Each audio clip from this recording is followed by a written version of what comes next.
Yes, this is your Formula One Grand Prix 2025 USA Grand Prix Roundup Show. What a Grand Prix.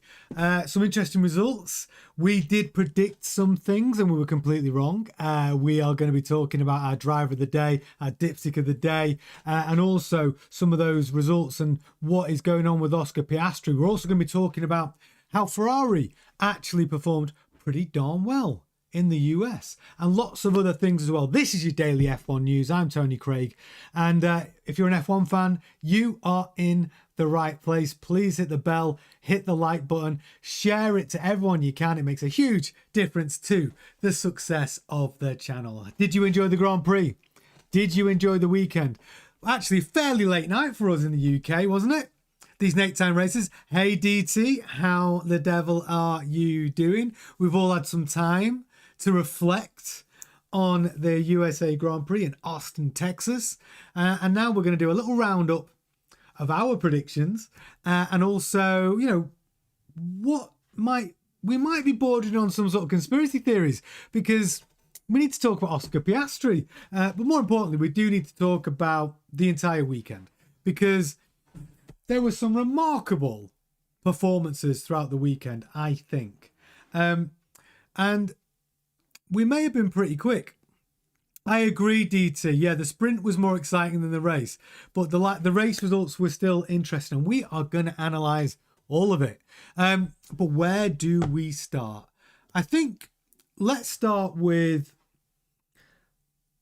Oscar Piastri because that's what everyone wants to know about, right? So let's analyze Oscar Piastri's race weekend because we're going to start with sprint. Okay, sprint qualifying. Oscar Piastri qualified P3. Yeah, it's the elephant in the room, right? Oscar Piastri, sprint qualifying, qualified P3, but Lando Norris qualified P2. Sprint race finishing, well, not good. Oscar Piastri and Lando Norris both crashing out at the first corner during the sprint race. Now, was it either of their fault? No. Was it a racing incident? Yes. Were they racing each other? Yes. Was Oscar Piastri trying to put a move on Lando Norris at the time? Yes, on the first corner. Was he trying to pay back Lando Norris for what he did in Singapore? Well, probably, and he had every right to do it. Unfortunately for them was that as Oscar Piastri went to the outside to try and make a move stick and then did a switchback after in the space he created, well, Hulkenberg then moved into that space because he qualified P4 in the sprint race, which is quite phenomenal in that Sauber. And it was just a racing incident. Hulkenberg went for the gap, Piastri went for the switchback, hit the same gap. They contacted. Oscar Piastri's car went 6 feet in the air, hit Lando Norris. Both McLarens out of the sprint race on the first lap. Now, okay, that's not good for McLaren. Zach Brown not happy. Neither of the drivers are happy, but it was a racing incident. No penalties were given out. No one to blame, right? Okay, so that's a write-off. But then we need to go on to what happened in the race. So let's look at qualifying. Qualifying, Lando Norris puts that McLaren P2 and Oscar Piastri could only manage P6. So 2 qualifying sessions, Lando Norris significantly quicker than Piastri, right? And then we come into the race. Lando Norris from P2 finishes P2. Oscar Piastri qualifies P6 and finishes P5. We saw Piastri trying to stretch out that medium tyre for the first stint. Keeping pace, well, ish. But when he went onto the soft tyre, there was no improvement in pace for Oscar Piastri. In fact, he just maintained a constant speed, but did not make any headway on the leaders. And where we saw Lando Norris's car significantly quicker, attacking Charles Leclerc when Charles Leclerc was holding that P2 position, trying to find a place to overtake, which he eventually did in a nice clean move. But Lando looked quicker. Piastri was not showing any pace. Now, why is that? Both McLaren drivers in equal cars, and Oscar Piastri all of a sudden 2/10 slower than Lando Norris. Why?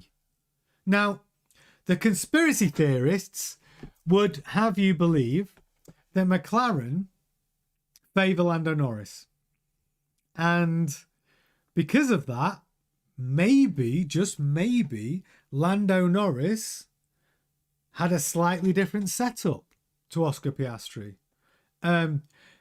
Or is it that Oscar Piastri generally is feeling a little bit unhappy with how he's been treated at McLaren, that when it came to race weekend, he just wasn't on his game? Now, when you listen to Zach Brown talking to Sky F1, he just basically pointed the finger firmly at Piastri and said, Piastri's just, that was his pace. He didn't say Piastri's done anything wrong, but he said, that's the pace of Piastri this weekend. That's the maximum speed he could get out of the car. Lando was able to extract more performance out of the car, where he's basically saying that this is the drivers. It's purely down to the drivers. Lando Norris was just quicker in the USA. But what do we think? What do you think? When you start joining up these dots, I think it's quite clear that McLaren have favoured Lando, in my opinion. But would they nerf Piastri's car with setup where Piastri basically has a worse setup of the car? They've not given a car that will deliver maximum performance for Piastri, but will do for Norris. Did they give him a worse pit stop strategy by putting on the mediums first? Because obviously the softs were quicker in the first stint. Charles Leclerc proved that. Charles Leclerc qualified let me just tell you. Charles Leclerc qualified P3. Held Norris off for 20 laps in the first stint on those soft tyres. Lewis Hamilton started the race on the medium tyres and was unable, when going onto the soft tyre later in the race, to make any dent in the gap between him and Charles Leclerc, where he thought he would be quicker in the final parts of the race. Same for Piastri. So did they know that the optimum tyre choice for McLaren would be to start on the soft and switch to the medium later in the race? And if they did know that, were they right to favour Lando Norris? Well, probably, because he qualified P2, where Oscar Piastri qualified P6. So does this all play into the narrative that McLaren do have a favourite? Or is it just that Piastri's gone off the boil? I want to hear what you think. I'm going to go to the chat. So DT, I'm wearing my tinfoil hat for this one. So DT, you believe that there is something afoot over at McLaren. You do believe that maybe there is some preferential treatment for Lando Norris. Because now, when we look at the driver's standing, well, Lando Norris has narrowed the gap down to just 14 points.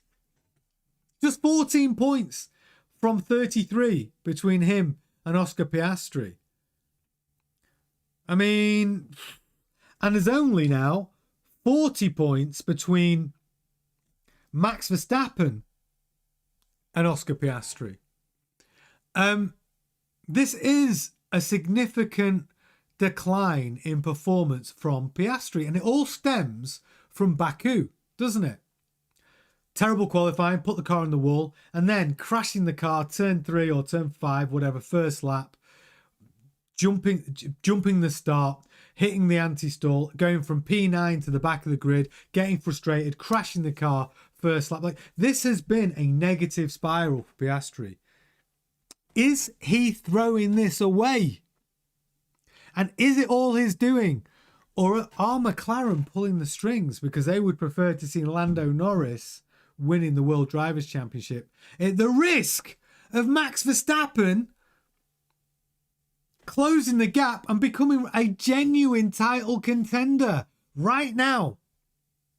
Would McLaren do that? Are they doing that? And more importantly, whether they are or aren't, does Oscar Piastri believe they are doing that? The plot thickens. Here's what I think. I'm going to tell you what I think. I do think that McLaren have maybe had some bias towards Lando Norris, whether it's confirmation bias of some description, whether it's a subconscious bias to the way they've been handling the two drivers. I think there has been a bias to Lando Norris, whether it's, like I said, whether it's premeditated or by design, I don't know, but it just definitely looks like Oscar Piastri has been getting the shitty end of the stick. And as that now seeps into Oscar Piastri, where now that's compounding his performances, where he had done 44 pretty much faultless Grand Prix, bringing the car home. And now we've seen 3 Grand Prix on the bounce where Oscar Piastri doesn't look like the Oscar Piastri of earlier in the season. So is it psychological games? Is all this seeping in? So is it a bit of both, is what I'm saying. We need to look at it. Is Oscar Piastri quite rightly saying there does seem some bias to Lando Norris? And now, because of that, Oscar Piastri's confidence and there's an undercurrent of unease in the team that it's affecting his performance, right? You've got Lewis Hamilton in his ear saying, Oscar, never give up a place. You're going for the World Drivers' Championship. Never give up a place. You know, you've got to be ruthless. He's got Mark Webber saying the same thing, saying, listen, Oscar, this is your World Drivers' Championship. To lose, like, you need to sort of ignore some team instructions possibly, because this is your chance. I think that both of these elements are coming into play, and that is what's affecting Oscar Piastri. That's what I believe. I don't think it's all of one and all of the other. And how do they solve it? And how does Oscar get back on track? He needs to get back to, he needs to have it out. If he has got these underlying feelings that something that he has been unfairly treated at McLaren, he needs to clear the air. He needs to clear the air within the team. And he needs to start feeling supported in order for him to bring his best performance in Mexico next weekend, because he cannot allow this decline in performance to continue if he is going to win the World Drivers' Championship. If Lando takes him to school again in Mexico, we could see Piastri throw this World Driver Championship away. But he's opening the door to Lando, but more importantly, he's opening the damn door to Max Verstappen, because Max Verstappen is confident, again dominant. Not only did he qualify pole in the sprint race, he won the sprint race. Not only did he qualify pole in the Grand Prix, he won the Grand Prix. Max Verstappen is on fire, and he is coming for you, Oscar. It's time to raise your levels, and whatever you need to do this week, you need to clear the air at McLaren and you need to come out fighting. I'm going to go to the chat. Yeah, DT says there's something happening there. I can't put my finger on it, but there's just a feeling. That's all I can really say. With the last few races, the position switch, the Baku crash, Singapore, Piastri may be losing confidence in his team being on his side. I agree with that. Crackeye, welcome to the chat, my friend. Great to have you with us tonight. And he says Piastri couldn't catch Hamilton's F25 yet. Once Norris got past Leclerc twice, both times he created a big gap. Leclerc was quicker than Hamilton as well. Leclerc was quicker than Hamilton as well. But if you notice, we'd expect Leclerc to be quicker than Hamilton in the first stint, right? Because Leclerc was on the softs, Hamilton was on the mediums. The big surprise in the Ferrari was when Hamilton put the softs on for the final stint of the race, he could not make any dent in the gap between him and Leclerc. Now that's unusual, because what did we see at Singapore? When Hamilton put the softs on, we saw Hamilton put the fastest lap of the race in, catch Leclerc, team orders, let Hamilton pass, he's quicker, and then obviously he had the brake failure, which cost him, but he was quicker. He had more pace. We didn't see that in Austin, Texas, did we? And it was the same for Piastri when he put the softs on. Now, maybe it's to do with track temperature. Maybe the advantage of the softs, because they got more grip on the track in the latter stages of the race. So if the mediums, then you got a better improvement from the medium tyre later in the race. So the advantage of the softs was lost. So that comes down to putting your driver on the better tyre strategy. And that's what I think has happened. And I think that's illustrated from Hamilton not being able to make a dent in the times trying to catch Leclerc when he was on the faster tyre. And it's the same with Piastri. That's what I think when it came down to it. But definitely Oscar needs to find that qualifying performance, right? And he needs to do it in Mexico, or he is in real trouble. Lando Norris 14 points behind him. Max Verstappen only 40 points behind him. And if it's all in Oscar's head now, we could see Oscar making another mistake, just like in Baku. A DNF. That just ruins everything for him. It makes it very exciting. But 5 races left. It is all to play for. And yeah, it's Oscar's to lose. That's what I think. So I think it's partly McLaren. I think they can't deny that it looks like bias towards Lando Norris. And partly Oscar allowing that to affect what he can bring as just being a great driver and being quick. And those doubts in a driver's head can be worth a tenth or two. And I'm glad Krakite talked about the Ferraris, because I want to talk about them next. Because here's what I think. So I think that's what I think about Oscar. I think Mexico next weekend, or this weekend coming, it's make or break for Oscar. He either steps up, gets his shit together, puts in a front row performance in qualifying, and a podium position and a podium finish, or it is looking like big trouble for Oscar. And that's what I think. I think he needs to get it together at the McLaren garage. He needs to have it out. And whatever it is that's psychologically affecting him, it's Oscar's to lose, right? It's Oscar's to lose. But that does bring me nicely, Krakite, onto, I want to talk about Hamilton and the Ferraris. So let's talk about Hamilton. First of all, I want to say that Lewis Hamilton has shown massive strides of improvement in that Ferrari over the last few races. So the car didn't look good, right? Sprint qualifying, he qualified P8, but Charles Leclerc qualified P10. Not a good performance by either Ferrari in sprint qualifying. Yet in the sprint race, Hamilton finished P4, Leclerc P5. Because of that incident, turn 1, carnage, they really benefited. P4 for Hamilton, P5 for Leclerc. Which brings us on to the qualifying of the main Grand Prix. Hamilton qualified P5. Charles Leclerc qualified P3, which is a marked improvement in the Ferrari. Both Ferraris, second and third row. That's not too bad, actually, from where they've been. Hamilton closing the gap. And in the race, I think Hamilton suffered from the tyre strategy. Leclerc getting the better tyre strategy. But Leclerc was brilliant.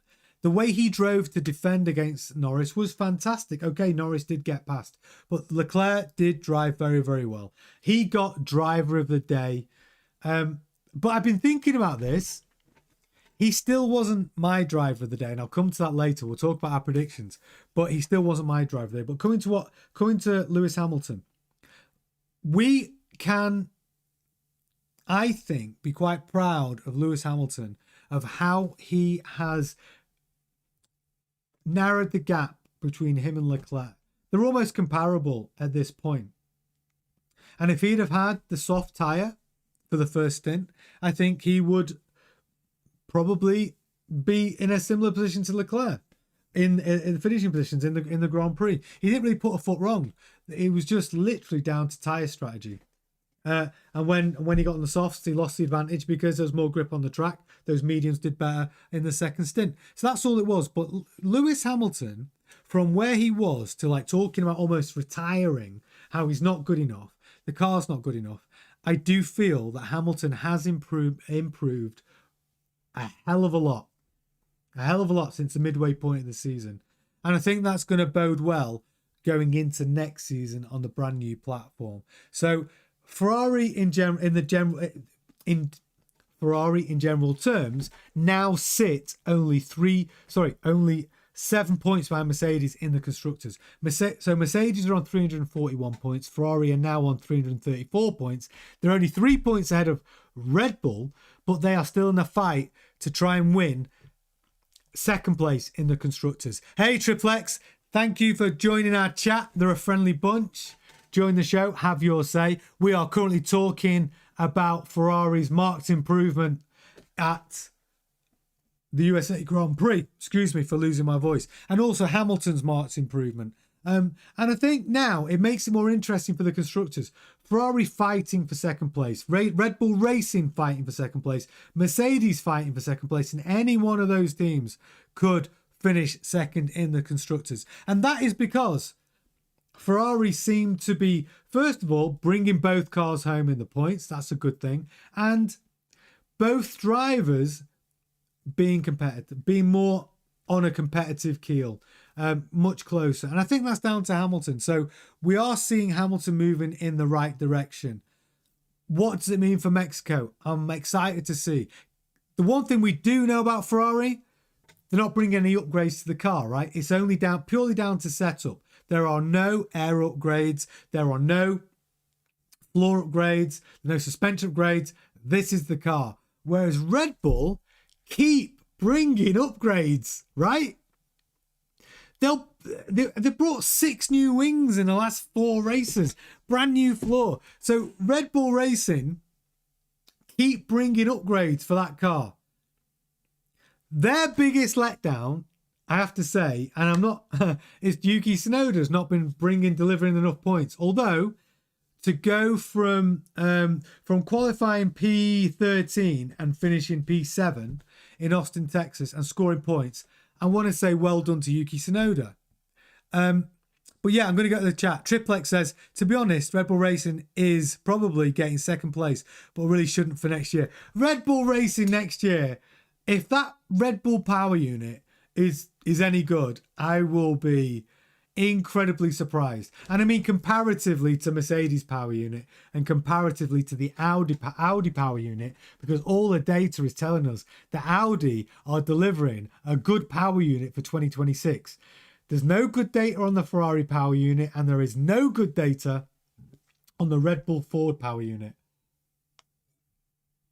And as we are moving away from cars that are all about the aero, ground effect, and moving to mechanical grip and power, which is what's going to be the differentiating factor to quick cars and slower cars, I think we're going to be looking at Aston Martin with the Honda, the Mercedes power unit, and the Audi power unit as the 3 competitive power units. And I think Red Bull Racing are going to struggle.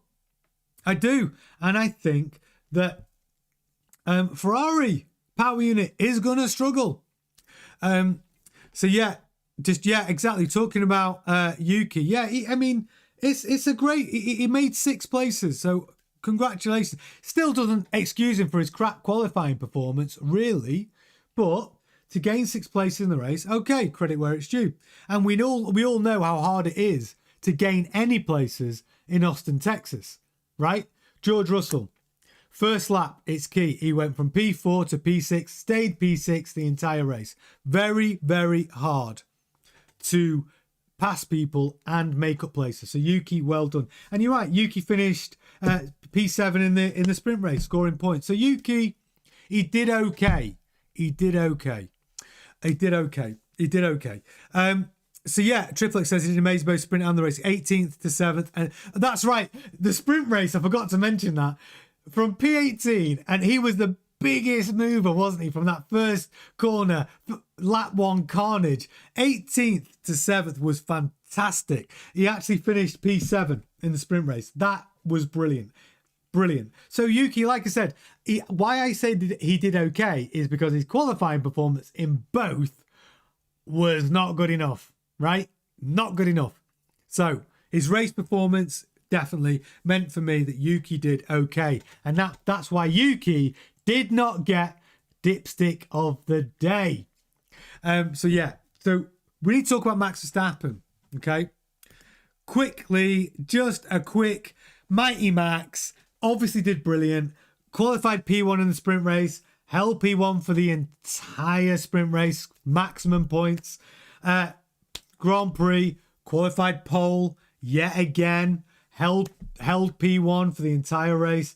I mean, maximising points. Max making it very exciting for the World Drivers' Championship. If anybody can come back from being 104 points behind to winning the World Drivers' Championship, then Mighty Max is the man that can do it. And it makes it interesting for us, for the fans, even if you're a neutral.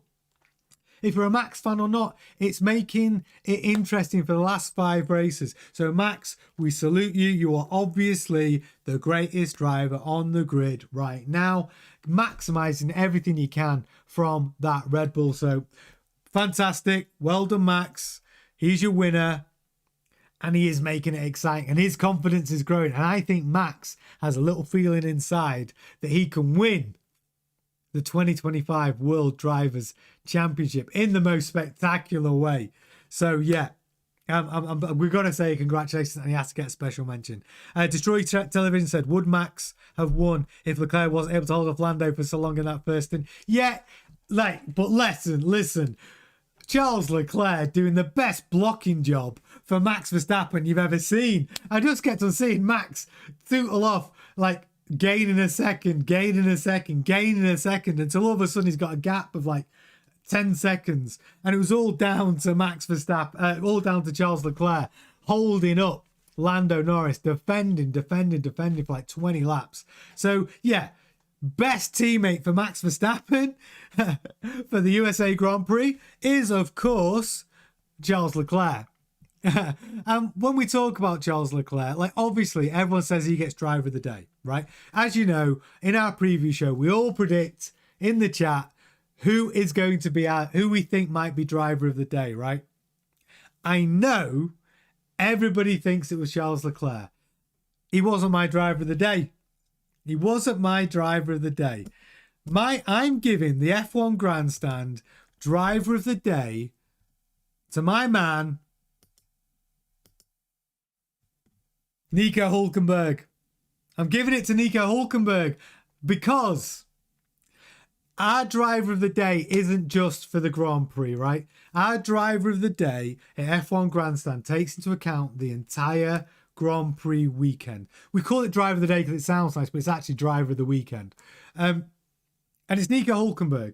He put that Sauber P4 in sprint qualifying. And it was only due to just damn bad luck why he wasn't scoring big points in sprint qualifying. And then we're thinking, okay, Nico Hülkenberg has not had many Q3s this season. In fact, he got his first Q3 in that Sauber in Austin, Texas. And he qualified in P2, he qualified P11. Sorry, he didn't get into Q3. He got into Q2. Qualified P11 in qualifying. But he scored points. He got it wasn't P7, it was P8. He got P8. Now, that Sauber is not great. In fact, I would say that Sauber is probably the 9th best car on the grid. Yeah, using the Ferrari engine, yeah. But it's not a good car, is it? You know, Alpine are probably the only car worse. So, because of the entire weekend for Hülkenberg, and because he's only ever had one podium, and because it's easy to give driver of the day to a guy in a Ferrari, even though he was brilliant, Charles Leclerc was brilliant, Nico Hülkenberg is getting the F1 Grandstand driver of the day. Now, none of us picked him. None of us guessed it. I guessed it was going to be Fernando Alonso. Gemma, I think, in the chat guessed it was going to be Oliver Behrman. I think DT was saying it was going to be Hadjar. And yeah, it was Max Red Bull fans voting for Charles Leclerc for driver of the day. Absolutely. 100%. But for me, we've got to give it Nico for his weekend, which brings me on to the F1 Grandstand dipstick of the day. Now, I predicted it was going to be Oliver Behrman. I agree, Kyle. Thanks for jumping in the chat, Kyle. He says Hulk was the overperformer the whole weekend. Dominate the weekend was Max, absolutely. And the only thing Charles did was start on soft. Yeah, I mean, it was the right tyre choice. It made such a difference because there's no rubber on the track. So of course the performance advantage on the softs over the medium is going to be huge. But when the rubber's down on the track, you've lost a lot of that advantage. When the other guys are putting fresh mediums on and you're putting fresh softs on, you're not going to get the advantage. So tyre choice is super important, which is why Oscar didn't benefit from the softs in his second stint. It's why Hamilton didn't benefit from the softs in the second stint. So yeah, 100%. But Charles Leclerc was brilliant. I thought he drove brilliantly, but Hulk gets driver of the day. Yeah, the car engineer should have got driver of the day. Exactly. Yeah, the team orders. Crack guy, yeah, using a Ferrari engine. Yeah, in the Sauber. I know. So Hulkenberg for me, it gets our driver of the day. But this is the fun one. Dipstick of the day. Let's remind ourselves of our predictions. I predicted dipstick of the day over the weekend was going to be Oliver Behrman. And then he actually had a really good weekend. So I was wrong. DT, who did you pick for dipstick of the day? Did you go with Lance Stroll? I think you did. I think that was your prediction. Kyle, I can't remember your prediction for dipstick of the day either. You have to remind me. Was it Ocon? Yeah, that's right. Destroy Television went for Ocon. So, yeah, I think it was Kyle that went for Lance Stroll. Oh, Kyle went for Yuki. Right. So none of us got it right because... Dipstick of the day. Yeah, you couldn't change it, DT. You're not allowed to change it. That's why we predict it on the Wednesday. You can't see how well they're looking on the weekend. Yeah, Gemma said Yuki. Right.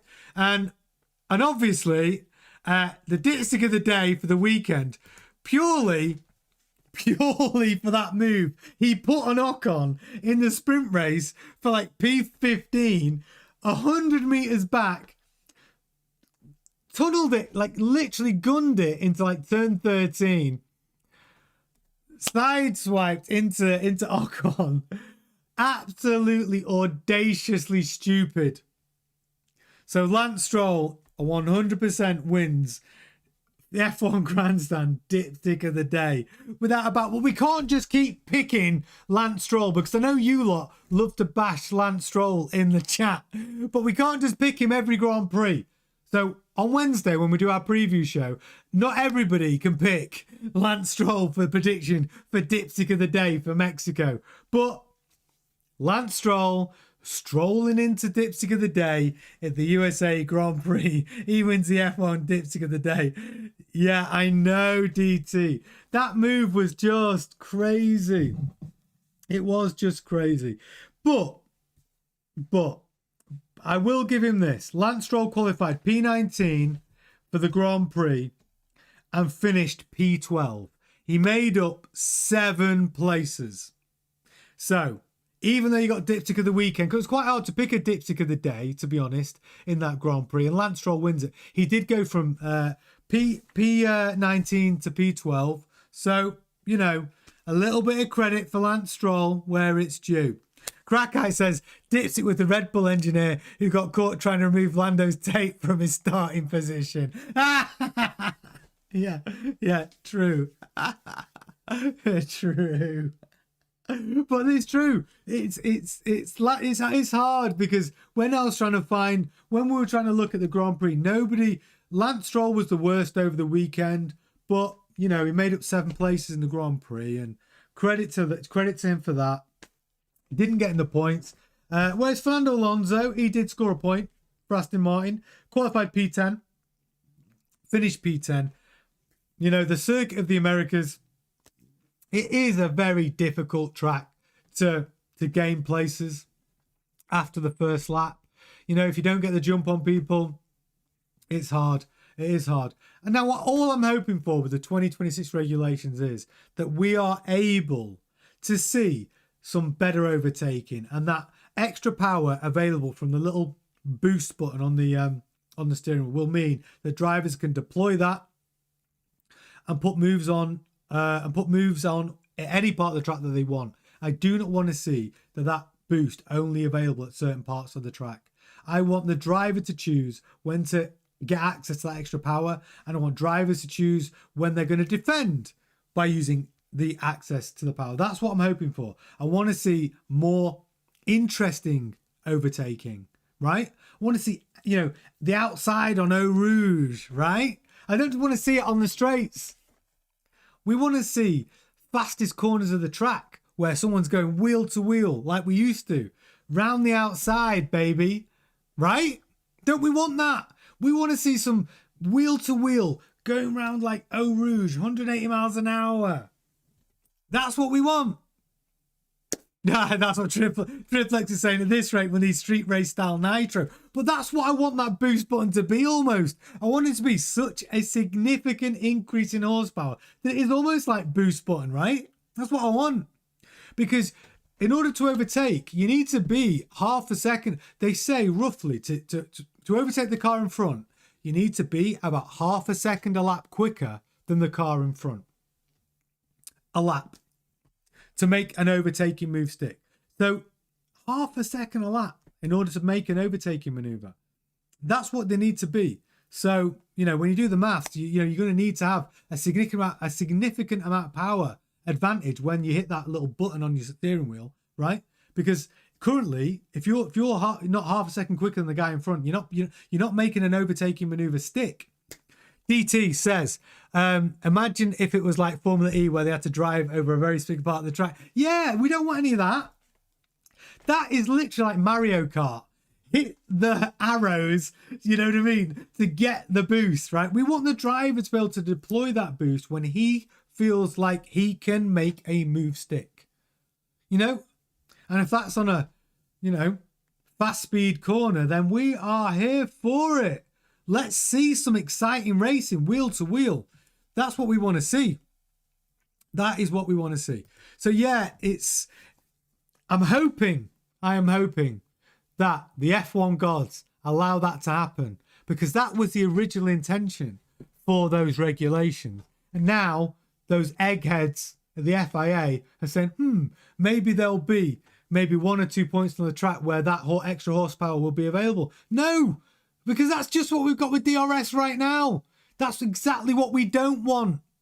You know, right? We don't want the nanny FIA telling us when we can have the extra power. We want the drivers to choose. And Kyle's right with this comment. The DRS zones are too short. They start 1/3 of the way down the straight, which doesn't provide enough space for drivers to accelerate and complete an overtake. I agree.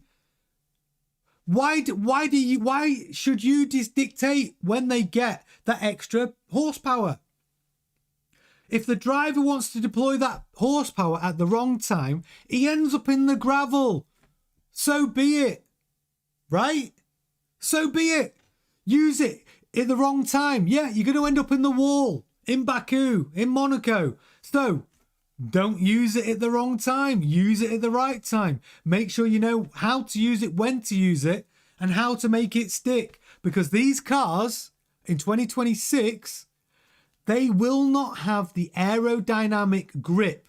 They're going back to mechanical grip. They will have active aero on the front wing and the rear wing, but all that ground effect, gone.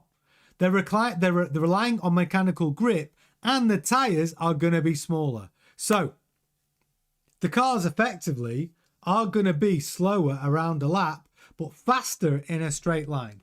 So, yeah, we don't just want to see overtaking on the straights, right? Dull as you like. We don't want that. So, yes, that's what I think. I think they need to give the drivers more access to the features so they can decide.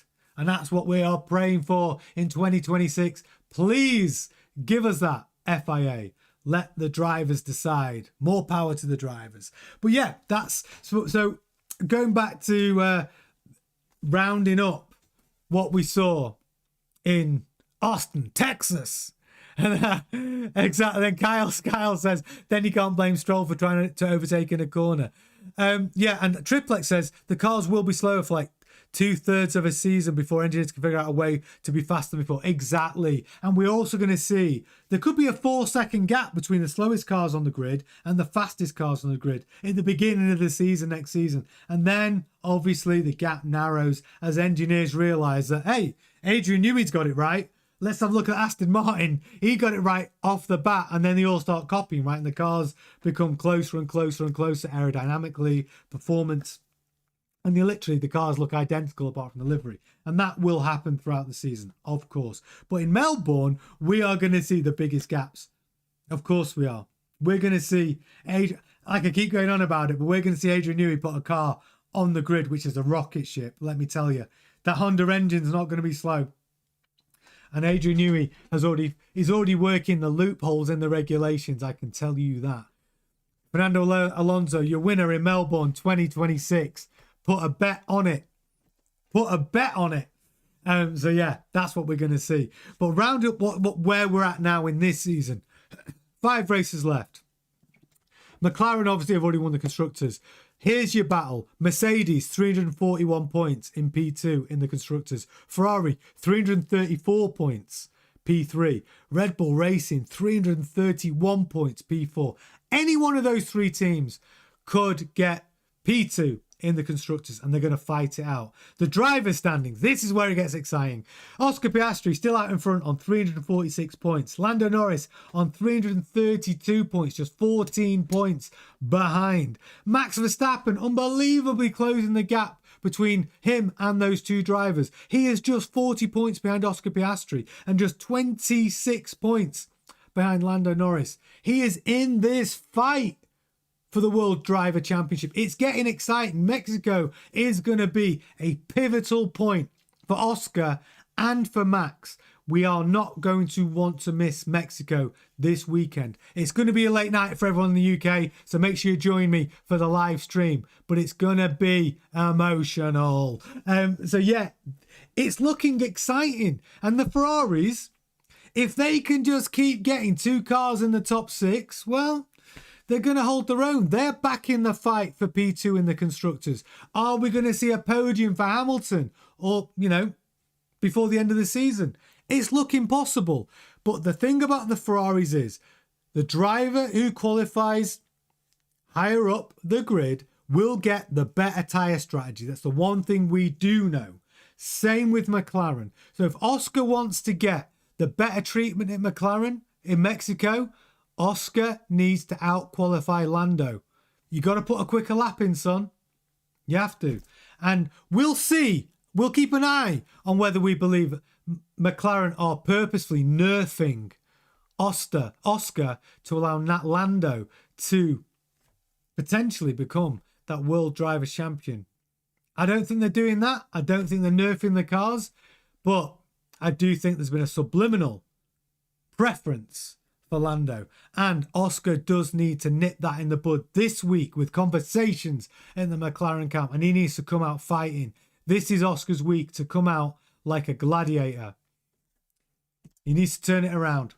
Mexico needs to do it. So that really rounds up the runners and riders after the Austin Grand Prix. It was look, the sprint race, I agree with DT, was more interesting than the main Grand Prix. Mexico, it's going to be a different bag, baby. So make sure you stay up with me to watch all of the action live. And I'm going to try and get the live timings on the screen as well. I'm working on it. I want to get it ready for this weekend so we can enjoy those live timings as well. And Kyle says, imagine if Max had a teammate that could score points consistently. RB, Red Bull would be a lock for P2 in the Constructors. 100%. And maybe we might see a better Yuki. We might see a better Yuki in Mexico. Time will tell, but Max Verstappen, dominant. Will he dominate in Mexico? I'm looking forward to seeing if he will. But that has been tonight's show and the roundup of the Austin, Texas, of the Circuit Americas in Austin, Texas, the USA Grand Prix. Thank you so much to Crackite, Kyle, DT, Triplex, Gemma, all of you for being in the chat. It's been my pleasure to host this one.